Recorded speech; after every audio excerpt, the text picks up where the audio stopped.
এদেশ বাংলাদেশ, এই জেলা আবার কুমিল্লা নোয়াখালীর অন্তর্ভুক্ত জেলা, যেখানে সঠিক দিন ধর্ম পাওয়া অতীব জটিল। ইসলাম সৌদি আরব থেকে বের হয়ে ইরাকে ঢুকেছে, ইরাক থেকে বের হয়ে ইরানে ঢুকেছে, ইরান থেকে বের হয়ে পাক ভারতে এসেছে। এই বিকৃত ইসলাম বিকৃত মানুষের কাছে থেকেছে 750 বছর। তারা চলে গেলে এই বিকৃত ইসলাম থেকেছে 190 বছর ইংরেজদের কাছে। তার উপরে এই ভূখণ্ডের উপরে থেকেছে দীর্ঘদিন। যারা পাকিস্তান থেকে দেশে এসে রাজত্ব চালিয়েছিল তারা সবাই ছিল শিয়া। মিস্টার জিন্নাহ শিয়া, মিস্টার লিয়াকত আলী শিয়া, প্রেসিডেন্ট আইয়ুব শিয়া। তাদের হাতে দিন ধর্ম থেকেছে, ক্ষমতা তাদের হাতে থেকেছে।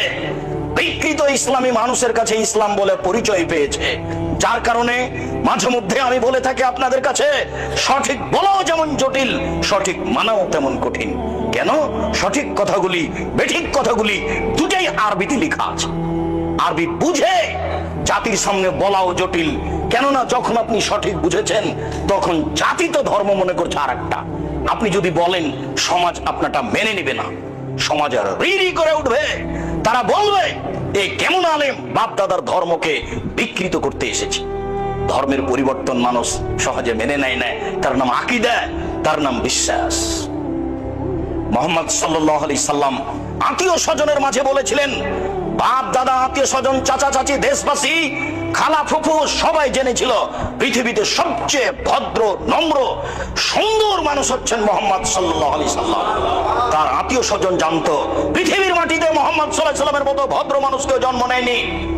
আনাস রাদিয়াল্লাহু তাআলা আনহু বলেন, আল্লাহর নবীর বাড়িতে আমি 10 বছর কাজের লোক হিসেবে ছিলাম। 10 বছরের মধ্যে তিনি বলেননি লেমা কুতা লেমা ফাওতা, এটা করলে কেন, এটা বললে কেন। এত বড় ভদ্র মানুষ আমি জীবনে কোনোদিন দেখিনি। এই ভদ্র মানুষ সবার প্রিয় মানুষ, প্রিয় আত্মীয় স্বজনের কাছে বলেছিলেন, আল্লাহ একজন সপ্তম আকাশের উপরে আছে। জাতির জনগণের আত্মীয় স্বজনের আল্লাহ ছিল 360 জন। আল্লাহ যদি ছেড়ে দিতে বলেন তাহলে মানুষ মেনে নেয় কি করে? তাই তো মানুষ বলেছিল, এ কি যেমন তেমন আশ্চর্য, এ কি যেমন তেমন পথ, আল্লাহুস সামাদ। আরে অন্তত কেউ তো 3 জন মাবুদ মানে, এ বলছে 3 জনও নয়, মাত্র একজন সপ্তম আকাশের উপরে থাকে। কেমনে মানা যায়?